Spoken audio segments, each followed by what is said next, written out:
Azərbaycanla BMT arasında imzalanmış töhfə sazişi təsdiqləndi. Prezident İlham Əliyev bununla bağlı fərman imzaladı. Fərmana əsasən töhfə sazişi qüvvəyə mindikdən sonra prezident yanında Vətəndaşlara Xidmət və Sosial İnnovasiyalar üzrə Dövlət Agentliyi müddiaların həyata keçirilməsini təmin edəcək. Xarici İşlər Nazirliyi isə sazişin qüvvəyə minməsi üçün zəruri olan dövlət-daxili prosedurların yerinə yetirildiyi barədə BMT-yə bildiriş göndərəcək.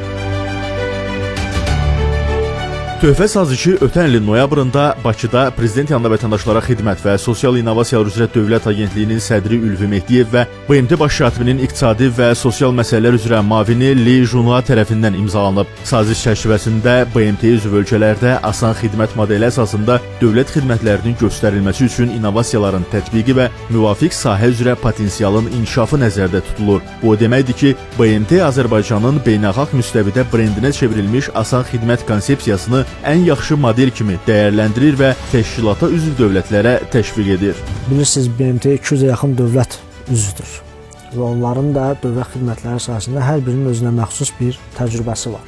Amma Azərbaycanın asan təcrübəsinin BMT tərəfindən, yəni digər ölkələrə təşviq edilməsi o deməkdir ki, bu təcrübə BMT səviyyəsindən beynəlxalq səviyyədə tanınır.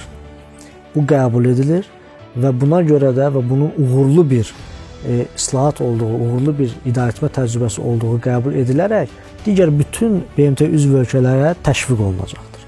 Bu baxımdan bizim ölkəmiz üçün çox önəmlidir, faydalıdır və belə deyək, Azərbaycanın intellektual brendi olaraq dünyaya ixracının ən bariz nümunəsidir. Sazişə əsasən Azərbaycanın asan xidmət təcrübəsi əsasında müvafiq ölkələrdə dövlət qulluqçuları üçün qabaqcıl idarəetmə və dövlət xidmətlərinin göstərilməsi üzrə təlimlər təşkil ediləcək. Həmçinin tədris vəsaitləri hazırlanacaq və qitələrarası beynəlxalq tədbirlər təşkil olunacaq.